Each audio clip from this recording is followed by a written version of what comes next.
My name is John Miller, and at 72 years old, I'm finally ready to tell you the story that has haunted me for 4 decades. Right now, I'm sitting on the front porch of my small farmhouse in rural Tennessee, watching the sun set behind the old oak trees that have stood here longer than I've been alive. The evening breeze carries the scent of honeysuckle and memories I've tried so hard to bury. But tonight, something inside me says it's time to speak the truth about what happened when I chose conscience over conformity, and how that choice cost me the most precious relationship I ever had. You see, 40 years ago, I lost my mother. Not to death, though that would have been easier to bear. I lost her to something far more cruel and calculated. I lost her to a religious organization that taught her that loving her own son was a sin against God. The Jehovah's Witnesses didn't just take away my faith when they disfellowshipped me at 32 years old. They took away my mother's heart, replacing it with a cold doctrine that made her see her own child as an enemy of the Almighty. When I tell people this story, they often ask me how a mother could turn her back on her own flesh and blood. How could a woman who had kissed my scraped knees, who had stayed up all night when I had fever, who had celebrated every small victory in my childhood, suddenly look at me as if I were possessed by Satan himself? The answer is both simple and terrifying. She was taught that this cruelty was love. She was convinced that shunning me, ignoring my very existence, was the most loving thing she could do for my eternal soul. I grew up in the small town of Millerville, nestled in the rolling hills of eastern Tennessee. My father, Robert Miller, worked at the local lumber mill, and my mother, Sarah, was a seamstress who took in work from the fancier folks in the county seat. We weren't rich by any means, but we had what mattered: a roof over our heads, food on our table, and a family that loved each other fiercely. Or so I thought. Everything changed when I was 12 years old, in the spring of 1963. 2 women came knocking on our door on a Saturday morning, carrying leather book bags and wearing modest dresses that reached well below their knees. They introduced themselves as Mrs. Evelyn Crawford and Mrs. Ruth Patterson, and they asked my mother if she'd like to learn the truth about God's promises for the future. My mother, always a spiritual woman who had grown up Methodist but rarely attended church, invited them in for coffee. Those Saturday morning Bible studies became the center of our family's life. Every week, Mrs. Crawford and Mrs. Patterson would arrive with their colorful publications from the Watchtower Society, explaining complex prophecies and painting vivid pictures of a paradise earth where death and suffering would be eliminated forever. They spoke with such certainty, such conviction, that it was impossible not to be swept up in their vision of hope. My mother was particularly drawn to their teachings about the resurrection. You see, she had lost her own mother when she was just 16, and the promise that she would see her again in God's new world brought tears to her eyes every time they discussed it. My father was more skeptical at first, but gradually the logical way they presented their beliefs began to make sense to him too. They showed us how all the world's religions were corrupted by pagan traditions, how Christmas and Easter were actually celebrations of false gods, and how only Jehovah's Witnesses had the pure, uncorrupted truth. Within 6 months, our entire life had transformed. We stopped celebrating holidays, which meant no more Christmas mornings filled with excited laughter or birthday cakes with candles to blow out. We began attending meetings 3 times a week at the Kingdom Hall, a modest building on the outskirts of town that had been converted from an old auto repair shop. The smell of motor oil still lingered faintly in the air, mixing with the scent of freshly printed Watchtower magazines and the nervous perspiration of people giving their first talks from the platform. I was baptized at 14 during a circuit assembly in Nashville, along with 12 other young people who had dedicated their lives to Jehovah God. I remember the weight of going under that water, the feeling that I was washing away my old life and emerging as someone new, someone chosen by God to carry his message to a dying world. My parents cried with pride as I came up from the water, and for the first time in my life, I felt like I truly belonged to something greater than myself. The years that followed were filled with a sense of purpose I had never experienced before. I became a regular pioneer at 18, dedicating 70 hours each month to going door to door, sharing the good news of God's kingdom with anyone who would listen. I conducted Bible studies with interested people, helped new converts understand the complex web of beliefs that governed every aspect of our lives, and served as a ministerial servant in our congregation. My mother often told me how proud she was that I had chosen to serve Jehovah with my whole heart. She would beam when the circuit overseer praised my spiritual progress during his visits, and she never missed an opportunity to tell other sisters in the congregation about my dedication to the truth. Looking back now, I realize that my spiritual achievements had become her identity too. In the tight-knit world of Jehovah's Witnesses, having a son who was spiritually strong reflected well on her as a mother and as a faithful servant of God. But even during those years of zealous service, there were moments when small doubts crept into my mind, like shadows at twilight. I remember studying with a man named Thomas Jenkins, a Vietnam veteran who had lost his leg in combat and was struggling to make sense of his life.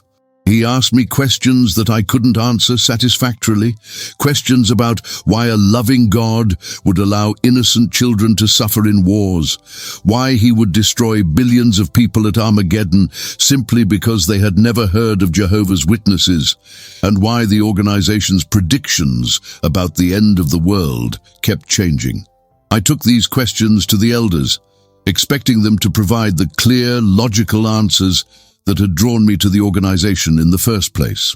Instead, I was told that some things required faith rather than understanding, and that questioning the faithful and discreet slave class was a sign of spiritual weakness.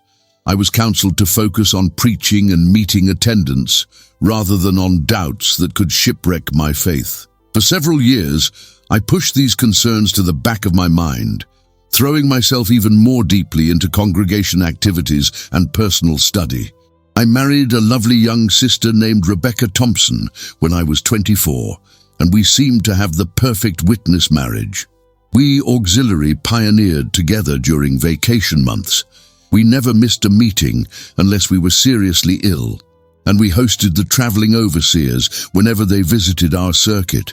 Rebecca and I desperately wanted children, but after several years of trying and multiple miscarriages, we began to accept that parenthood might not be in God's plan for us.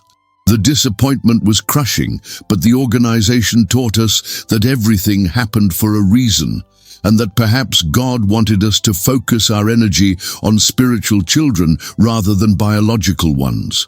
We poured ourselves into Bible studies and return visits, telling ourselves that the families we helped bring into the truth were our real legacy. It was during this period of our marriage, when I was 29 years old, that the first real crack appeared in my faith.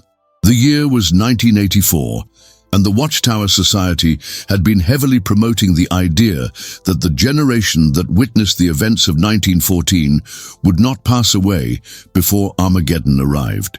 Since most of those people were now in their 70s and 80s, there was an electric sense of urgency in our congregation. We were living in the final moments of this system of things, and every day that passed brought us closer to the great tribulation that would precede God's new world. But as I studied deeper into the organization's history, preparing talks for the Theocratic Ministry School, I began to discover things that troubled me profoundly. I learned that the Watchtower had made specific predictions about the end of the world in 1874, 1914, 1925, and 1975, and that each time these dates had passed without incident, the organization had quietly adjusted their understanding without acknowledging the failed prophecies.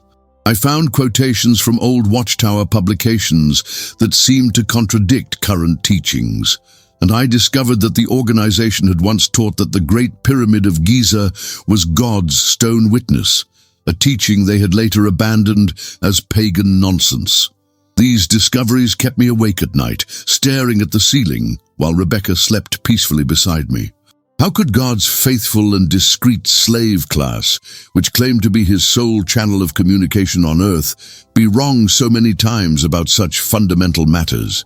How could they claim to speak for Jehovah while simultaneously changing their understanding of his will with such frequency? I tried to dismiss these doubts as attacks from Satan, but they persisted like a persistent ache that no amount of prayer or meeting attendance could relieve. The breaking point came during a particularly heated discussion with Elder Michael Richardson, a man who had served as an elder for over 20 years and was considered one of the most knowledgeable men in our circuit. I had approached him privately after a Thursday night meeting, hoping he could help me understand how to reconcile the organization's claims of divine guidance with their documented history of failed predictions and doctrinal changes. Elder Richardson listened to my concerns with a patient smile, but his response chilled me to the bone. "Brother Miller," he said, placing a firm hand on my shoulder, "the faithful and discreet slave class receives progressive revelation from Jehovah God. Sometimes the light gets brighter gradually, and sometimes previous understandings need to be adjusted. What matters is not whether they've been wrong in the past, but whether you trust that Jehovah is directing them today." Questioning the organization is the same as questioning Jehovah himself, and that kind of thinking can lead to apostasy. His use of the word apostasy hit me like a physical blow. In the world of Jehovah's Witnesses, there was no worse accusation, no more frightening label.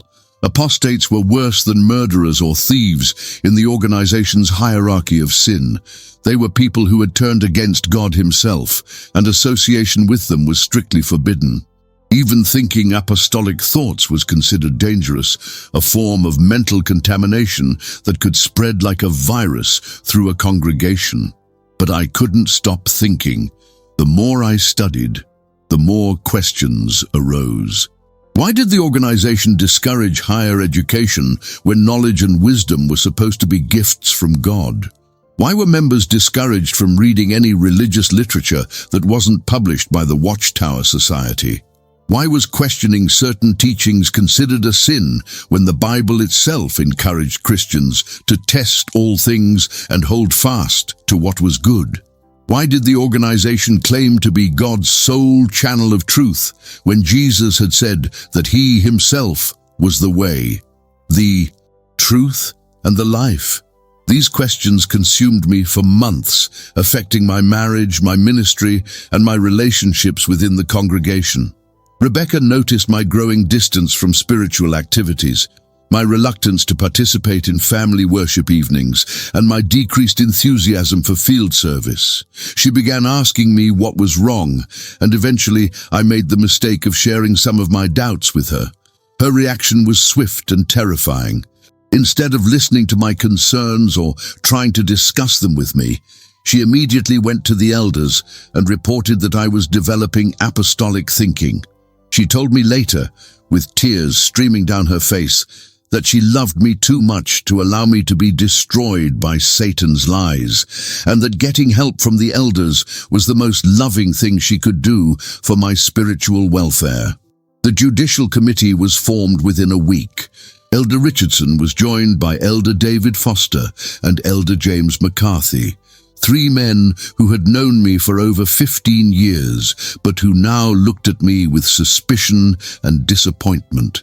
They met with me in the back room of the Kingdom Hall on a Tuesday evening in March, the same room where I had received my first counsel as a young ministerial servant, where I had been interviewed before my wedding, and where I had participated in dozens of meetings over the years. The interrogation lasted for over 2 hours. They asked me to explain my doubts, to justify my questions, and to demonstrate my loyalty to God's organization. I tried to be honest while also being respectful, explaining that I simply wanted to understand how to reconcile apparent contradictions in the organization's teachings. I emphasized that I loved Jehovah God and wanted to serve him faithfully, but that I needed help understanding certain matters that troubled my conscience. But my honesty was interpreted as rebellion. My questions were seen as attacks on God's appointed channel. My desire for deeper understanding was labeled as dangerous thinking that could contaminate other members of the congregation. Elder Richardson shook his head sadly and told me that I had been infected by Satan's lies, that my thinking had become twisted by pride and independence. He said that unless I renounced my doubts completely and accepted whatever the organization taught without question, I would be disfellowshipped for apostasy. The word hit me like a thunderbolt. Disfellowshipping wasn't just removal from the congregation, it was complete social death. Every Jehovah's Witness would be required to shun me completely, treating me as if I didn't exist. My wife would be expected to minimize contact with me to the absolute minimum necessary for practical matters. My mother, who had been a faithful witness for over 20 years, would be forbidden from speaking to me, eating with me, or acknowledging my existence in any way. I begged them to reconsider, to give me more time to work through my doubts, to provide additional study materials that might help me understand their perspective. But their decision was final. I had 30 days to repent completely or face disfellowshipping. Repentance, they made clear, meant not just stopping my questions, but actually believing that my questions had been wrong to begin with. It meant accepting that my desire to understand was itself a sin, and that my conscience was less reliable than the organization's interpretation of Scripture. Those 30 days were the longest of my life. Rebecca moved into the spare bedroom and began treating me with cold politeness, as if I were already disfellowshipped and she was practicing for the shunning to come.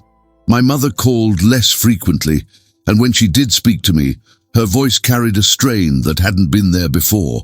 Other members of the congregation began avoiding me at meetings, and I could feel their eyes on me during prayers and talks, wondering if I was the apostate they had been warned about. But my friends, I want to pause here for a moment and speak directly to your hearts. If you're watching this video, if you've stayed with me this far in my story, then you understand something about the power of truth and the courage it takes to speak it.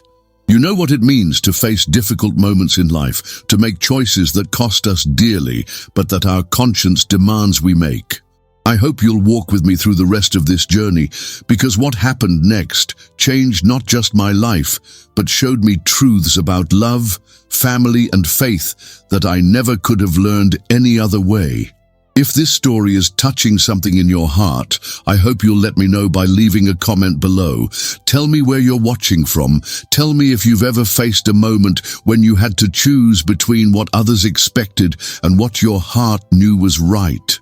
And if you're finding value in this old man's story, would you consider subscribing to this channel? Not because I need the numbers, but because stories like this need to be told, and people like you need to hear them.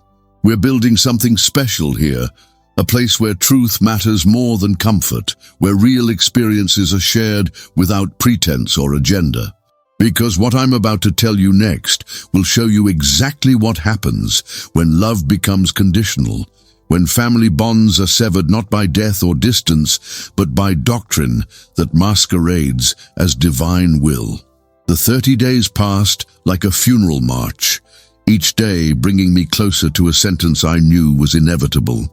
I spent countless hours in prayer, not asking God to change my mind about the questions that troubled me, but asking Him to help me understand if there was a way to remain faithful to both my conscience and my family. I read and reread every Watchtower publication I could find, desperately searching for answers that would allow me to stay within the organization without betraying what I knew to be true in my heart. On the final day before my judicial committee meeting, I made one last attempt to reach my mother. I drove to her small house on Maple Street, the same house where I had grown up, where she had bandaged my childhood wounds and celebrated my spiritual milestones. When I knocked on her door, she opened it with eyes that had been crying, and for a moment I thought perhaps she would embrace me, tell me that no matter what happened with the elders, I would always be her son. Instead, she stood in the doorway like a sentinel, her hands gripping the doorframe as if she needed its support to remain upright. "John," she said, and her voice carried a tremor I had never heard before. "The elders called me. They told me what's happening." I started to speak, to explain my position, to tell her that my questions came from a sincere desire to serve God faithfully, but she held up her hand to stop me. "Son," she continued, and the words seemed to cause her physical pain, "I need you to know that whatever happens tomorrow, I love Jehovah more than I love you. If you choose to turn your back on his organization, then you're choosing to turn your back on him, and that means you're choosing to turn your back on me too." The words hit me like bullets, each one finding its mark in my heart. This was my mother, the woman who had taught me to tie my shoes and to say my prayers, telling me that her love for me was conditional on my religious compliance. I tried to reason with her, to explain that questioning the organization was not the same as questioning God, that Jesus himself had criticized the religious leaders of his day for placing human traditions above divine love. But she had been thoroughly indoctrinated in the Watchtower's teaching that the organization was God's sole earthly representative, and any criticism of it was therefore criticism of God himself.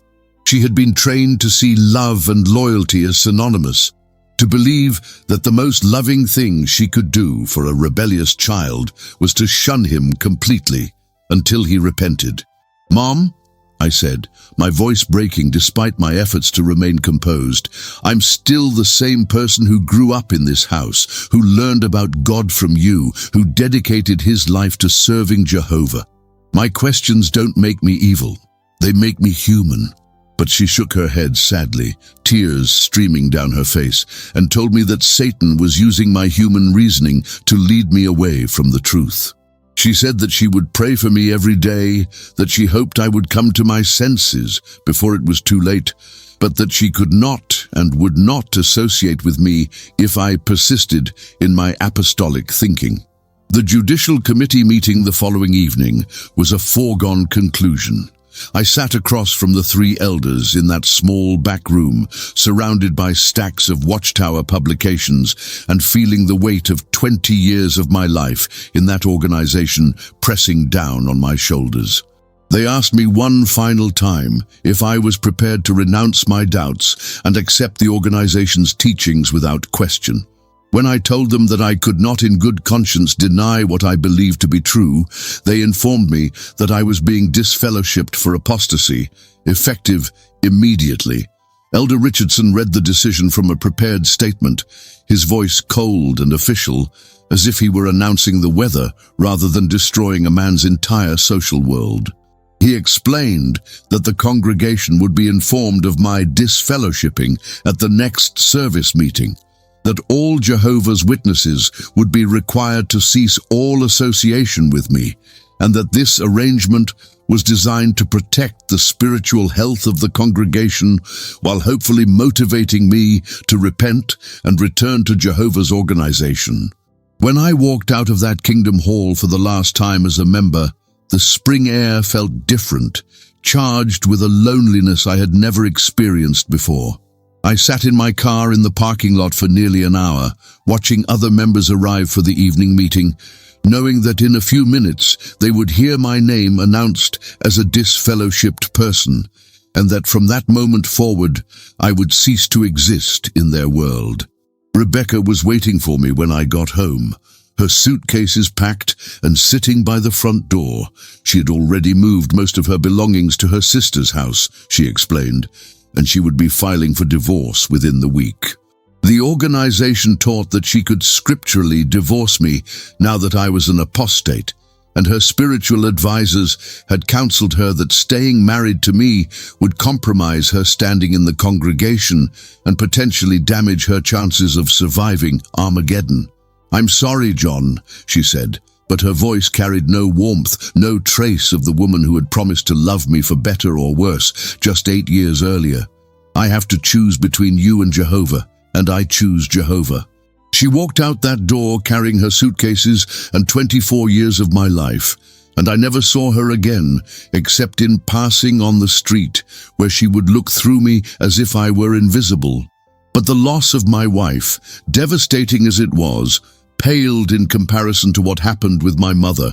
The organization's shunning policy was absolute and merciless. Family members were permitted to have contact only if the disfellowshipped person lived in their household, and only for essential business matters.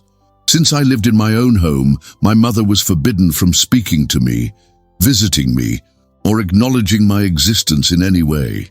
At first, I thought perhaps she would bend the rules slightly, that her maternal instincts would overcome her religious programming.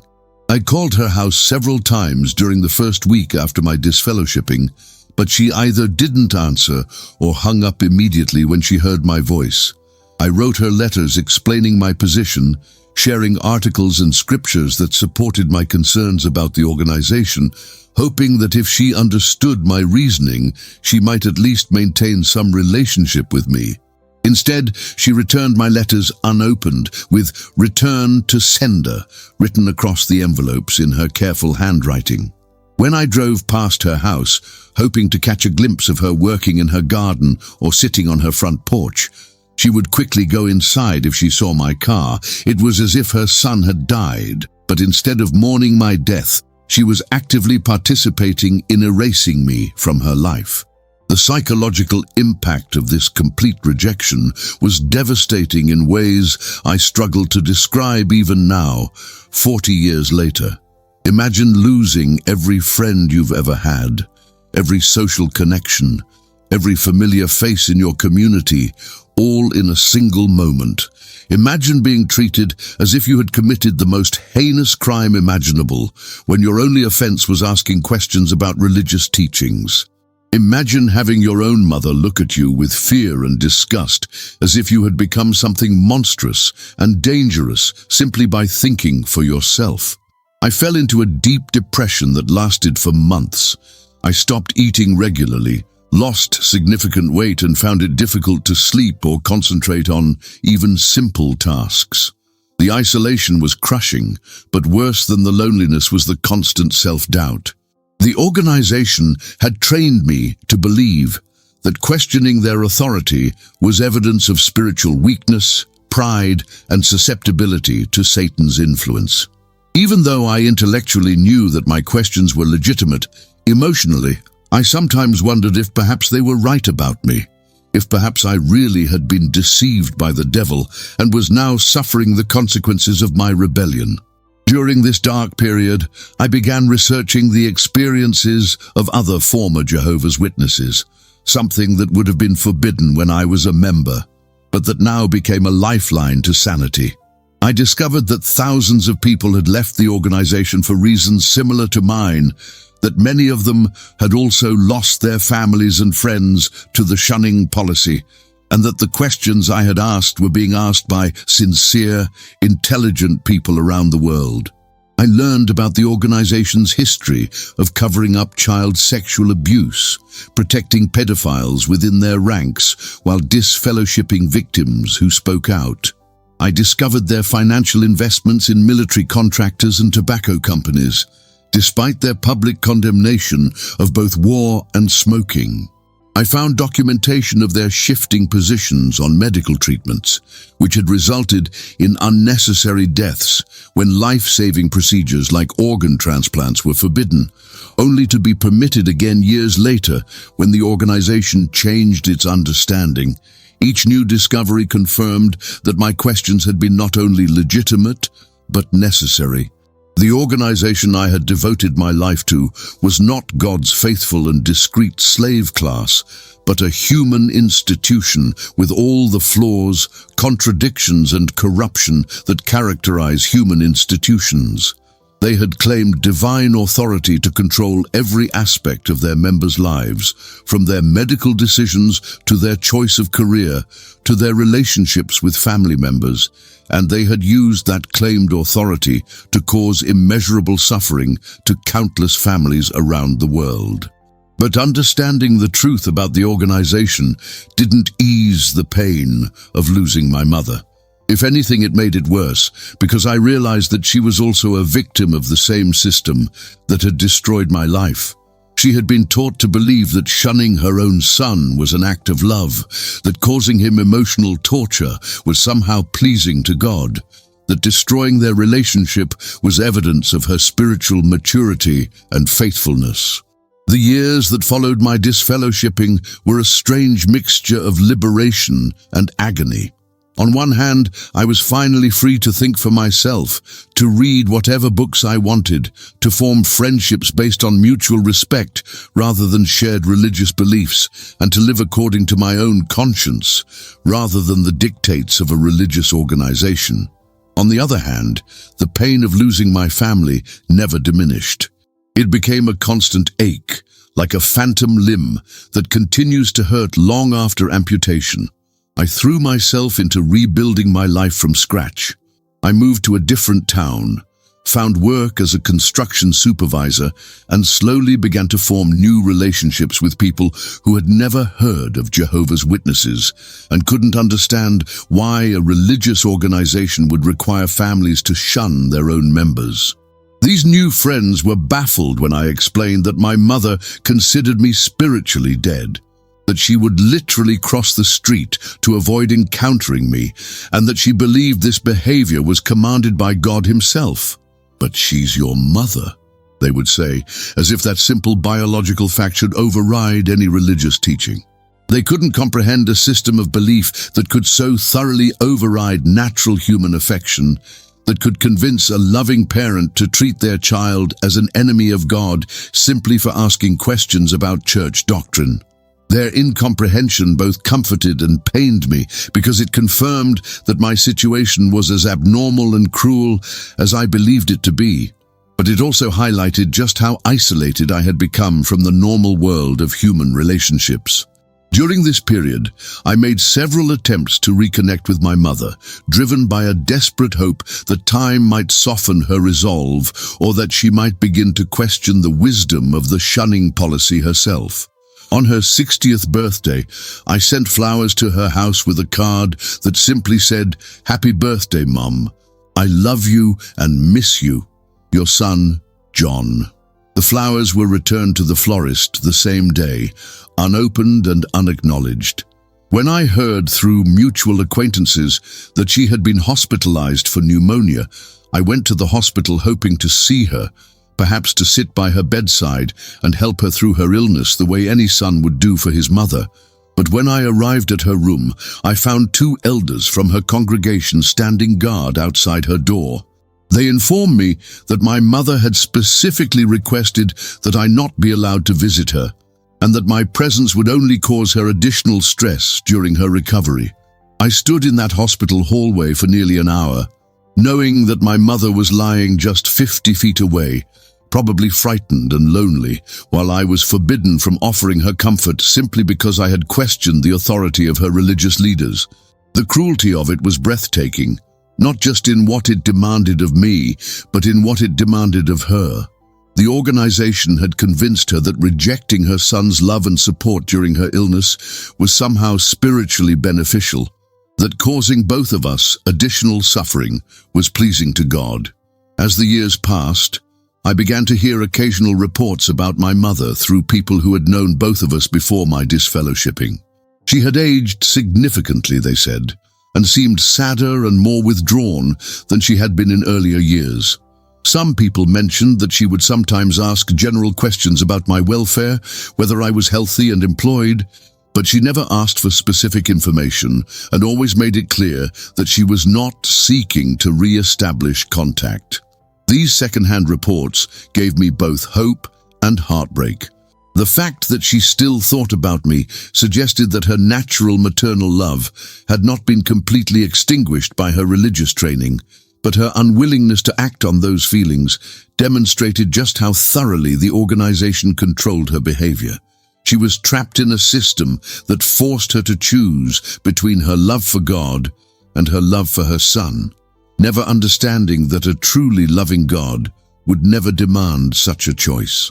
I often wondered what she told herself about our situation, how she justified the ongoing estrangement to her own conscience. Did she convince herself that I was truly dangerous, that associating with me would somehow contaminate her spiritually? Did she believe that I was suffering because of my own choices, that my pain was self-inflicted and therefore not her responsibility? Or did she secretly agonize over our separation, lying awake at night, wondering if perhaps the organization's teaching about shunning was as cruel and unloving as it appeared to be? The organization's literature provided ready-made answers to any doubts she might have had. They published articles comparing disfellowshipped family members to gangrene that must be cut away to prevent infection, to rotten fruit that must be removed to protect the rest of the harvest. They used the biblical story of families being divided over religious issues to justify their policies, claiming that Jesus himself had said he came to bring division rather than peace to households. But these analogies were false and manipulative. I was not spiritually diseased or dangerous. I was simply a man who had asked legitimate questions about religious authority. I was not trying to lead anyone away from God. I was trying to find a way to serve God more authentically. The organization's characterization of people like me as spiritual threats was designed to make the shunning policy seem protective rather than punitive, loving rather than cruel.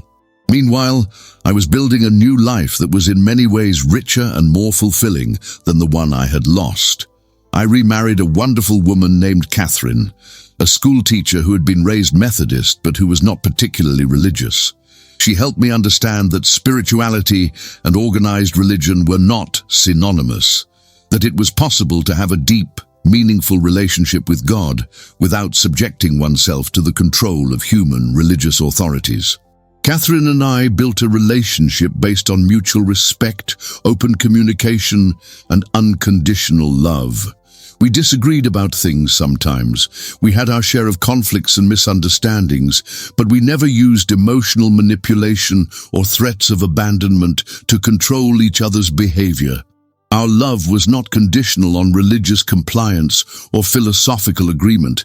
It was based on our commitment to each other as human beings with inherent worth and dignity. Through Catherine, I also gained a new family. Her parents welcomed me warmly, despite my complicated religious background, and her siblings treated me as a brother from the day we met.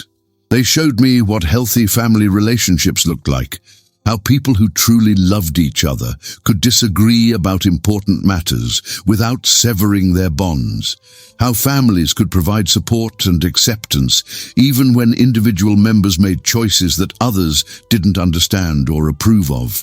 This contrast made my mother's rejection even more painful because I could see so clearly what I had lost and what she was continuing to lose by maintaining her rigid adherence to the organization's shunning policy. Every holiday dinner with Catherine's family, every birthday celebration, every casual phone conversation between Catherine and her mother reminded me of the relationship I had been denied. Not because of anything I had done wrong, but because of a religious teaching that confused cruelty with love. I began volunteering with support groups for people who had left high-control religious organizations, sharing my story and helping others navigate the complex emotions that came with losing their entire social support system for the sake of their conscience. Through this work, I met hundreds of people with stories similar to mine, former members of various religious groups who had been shunned, disfellowshipped, excommunicated, or otherwise rejected by their families and communities for questioning authority or violating religious rules. Many of these people had lost their children to shunning policies, parents who were forbidden from seeing their grandchildren because they had left the organization or been kicked out for various infractions. Some had lost spouses who chose the organization over their marriage, siblings who treated them as strangers, lifelong friends who acted as if they had never existed.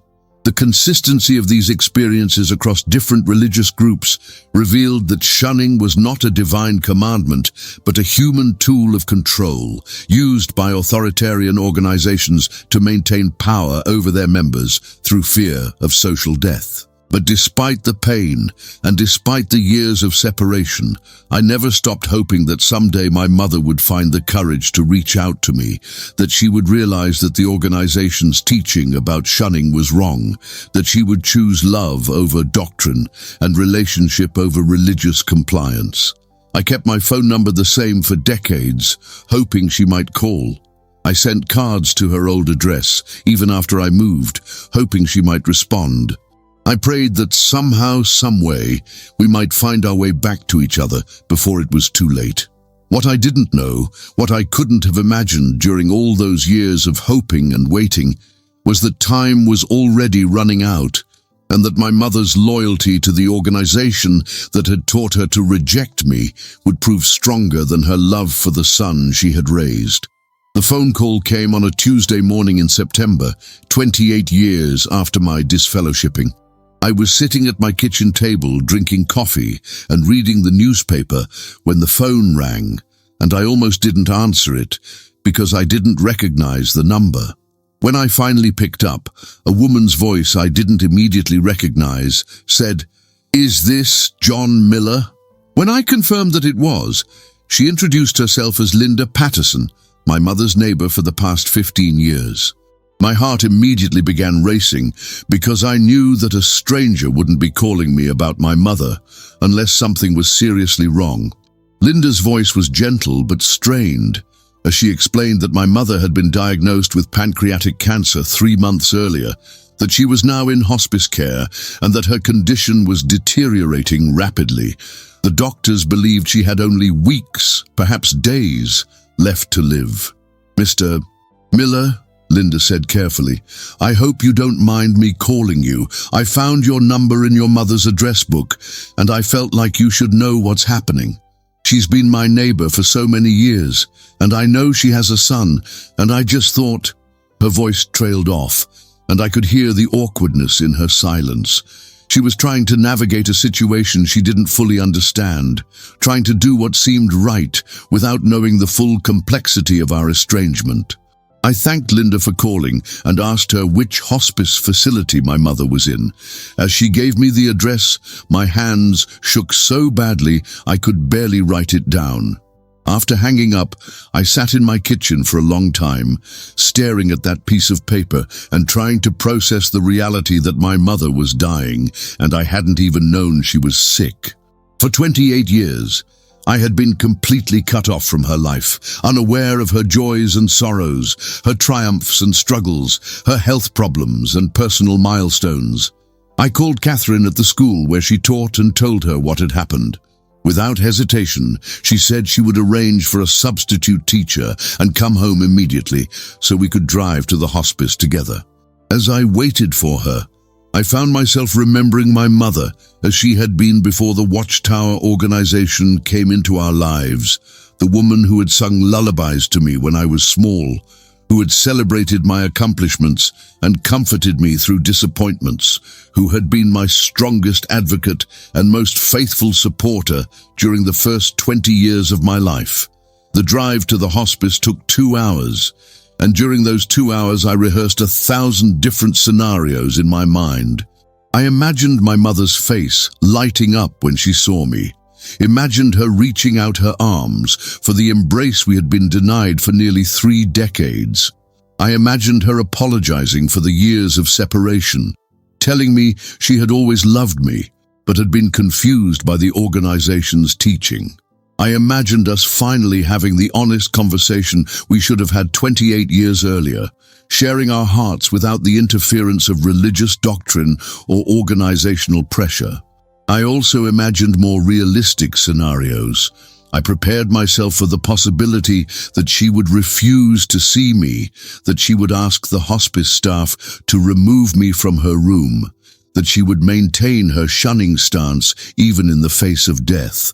I tried to steel myself for the possibility that her final act would be one more rejection, one more demonstration that her loyalty to the Watchtower organization was stronger than her love for her son. When we arrived at the hospice, a kind nurse named Patricia led us to my mother's room. She paused outside the door and gently explained that my mother was very weak, that she was heavily medicated for pain, and that she might not be fully coherent. She also mentioned that my mother had been very specific about her visitor restrictions, and that only members of her religious congregation had been permitted to see her. "I need to ask her permission before you can enter," Patricia said softly. "I hope you understand." I nodded, my throat too tight to speak, and waited in the hallway while Patricia went into the room. Through the partially open door, I could hear her gentle voice explaining that someone named John Miller was here to see her, someone who said he was her son. The silence that followed seemed to last forever. Then I heard my mother's voice, weaker and raspier than I remembered, but still unmistakably hers, saying, "No, I don't want to see him. Please ask him to leave." The words hit me like physical blows, each one finding its mark in the center of my chest. Even now, facing death, even when it might be her last opportunity to see her only child, she was choosing the organization's rules over her own maternal instincts. Patricia emerged from the room with tears in her eyes, clearly moved by the cruelty of what she had just witnessed. "I'm so sorry," she whispered. "I don't understand what could make a mother turn away her own son, especially at a time like this." I tried to explain about the Jehovah's Witness shunning policy, about how she had been taught that associating with me would displease God, but the words sounded hollow and inadequate even to my own ears. Catherine squeezed my hand and suggested that we wait in the family lounge area, hoping that perhaps my mother might change her mind after thinking about it for a while. We sat in those uncomfortable plastic chairs for 6 hours, drinking bad coffee from vending machines and watching other families navigate their own goodbyes. I saw children hugging their grandparents, spouses holding hands with their dying partners, siblings sharing memories and making peace with old conflicts, the normal, healthy expressions of love and grief that I was being denied made my own situation seem even more surreal and cruel. Twice during those 6 hours, I asked Patricia if she would check with my mother again, if perhaps she had reconsidered her decision. Both times the answer was the same. No, she did not want to see me, and my presence in the building was causing her distress. The second time, Patricia mentioned that an elder from my mother's congregation had arrived and was counseling her about the importance of maintaining her spiritual integrity even during her final days. That elder, a man I didn't recognize but who undoubtedly knew exactly who I was and why I had been disfellowshipped, was reinforcing her decision to reject me.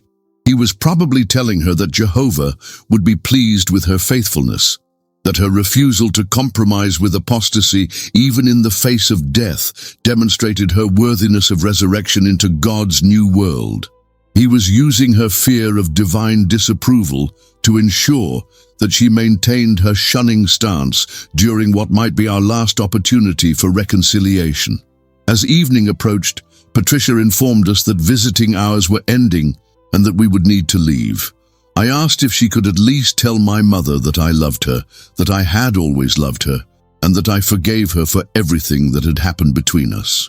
Patricia agreed to pass along the message, but when she returned from my mother's room, she shook her head sadly and said that my mother had not responded. I left the hospice that evening knowing that I would probably never see my mother alive again, that she would die believing I was an enemy of God, and that the last 28 years of separation would never be redeemed by a moment of understanding or reconciliation. The drive home was the longest 2 hours of my life, filled with grief not just for my mother's impending death, but for the relationship we had lost, for the conversations we would never have, for the love that had been sacrificed on the altar of religious dogma. My mother died 4 days later. I learned about her death the same way I had learned about her illness, through a phone call from Linda Patterson. The funeral was held at the Kingdom Hall, where my mother had worshipped for over 40 years, conducted by the same elders who had counseled her to reject me during her final days. I was not invited, of course, and I knew that attempting to attend would only cause disruption and pain for everyone involved. Instead, Catherine and I held our own private memorial service in our backyard, under the oak tree where I often sat to think and remember. I spoke about the mother I had known before the Watchtower organization divided us, about her kindness and strength, about the sacrifices she had made to raise me, about the woman she had been before she was taught that rejecting her son was an act of love. I cried for the grandmother she would never be to the children Catherine and I never had, for the family dinners she would never attend, for the conversations we would never share. But mostly, I cried for the tragedy of a system that could convince a loving mother that causing her son lifelong emotional torture was somehow pleasing to God. I cried for the millions of families around the world who had been torn apart by similar doctrines, for the children who had lost their parents to religious extremism, for the parents who had been forced to choose between their faith and their families. I cried for the beautiful relationship my mother and I could have had if we had been free to love each other without interference from religious authorities who claimed to speak for God, but who demonstrated nothing but human cruelty and control. Now, at 72 years old, I want to leave you with this truth. Any religion that destroys families in the name of love is not representing the God of love. Any organization that demands you choose between your faith and your family is not offering you freedom, but slavery. Any teaching that convinces parents to reject their children or children to abandon their parents in the name of spiritual purity is not divine wisdom, but human manipulation designed to maintain power and control over vulnerable people. My mother died believing she was faithful to God, never understanding that she had actually been faithful to men who used God's name to justify their own authoritarian control over her life and heart. If you're watching this video and you recognize elements of your own story in mine, if you're trapped in a system that demands you choose between love and loyalty, between family and faith, please know that you deserve better. You deserve relationships based on unconditional love, not religious compliance. You deserve the freedom to think your own thoughts, ask your own questions, and follow your own conscience. And if you've made it this far in my story, if you've walked with me through these painful memories, then you understand something precious about the power of truth and the importance of speaking it, even when it costs us everything we thought we valued. Please, share your own stories in the comments below.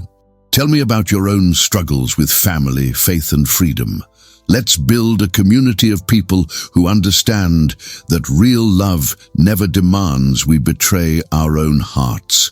Subscribe to this channel if you believe these stories matter, if you think others need to hear them, if you want to be part of a conversation about what it really means to love and be loved. Thank you for listening to this old man's story. Thank you for caring enough to stay until the end. And remember, you are loved, you are valuable, and you deserve relationships that honor your humanity rather than demanding you sacrifice it.